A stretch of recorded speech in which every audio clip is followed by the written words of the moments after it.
খুলে যাবে। সালাম দিত, সবাই সালাম দিত। আসসালামু আলাইকুম। আমরা সবাই ভালো আছি, আনন্দে আছি, আল্লাহর কেয়ারে আছি।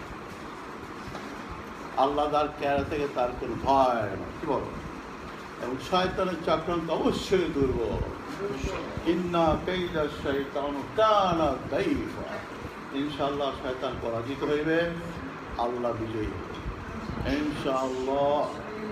নিঃসন্দেহে ইবলিস নিয়ে চক্রান্ত আল্লাহ বাংলাদেশকে লাস্টে আল্লাহ বাংলাদেশকে মুশরিকদের গোলাম করে দেবেন না ইনশাআল্লাহ।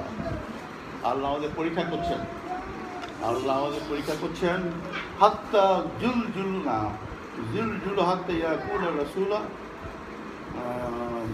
মাতা নাসরুল্লাহ আলা ইন্না নাসরুল্লাহ করিব। রায় রাগ পর্যন্ত জুল ভাব ছিল না, রায় হওয়ার পর জুল ভাব চলে আসছে। এখন আল্লাহ সাহায্য ইনশাআল্লাহ। নিঃসন্দেহে ইহা একটি শয়তানের চক্রান্ত এবং শয়তানের চক্রান্ত পরাজিত হবেই। আল্লাহ বাংলাদেশের 16 কোটি মানুষকে মুশরিকদের হাওলা করবেন না ইনশাআল্লাহ। আমরা অবশ্যই বিজয়ী হই ইনশাআল্লাহ।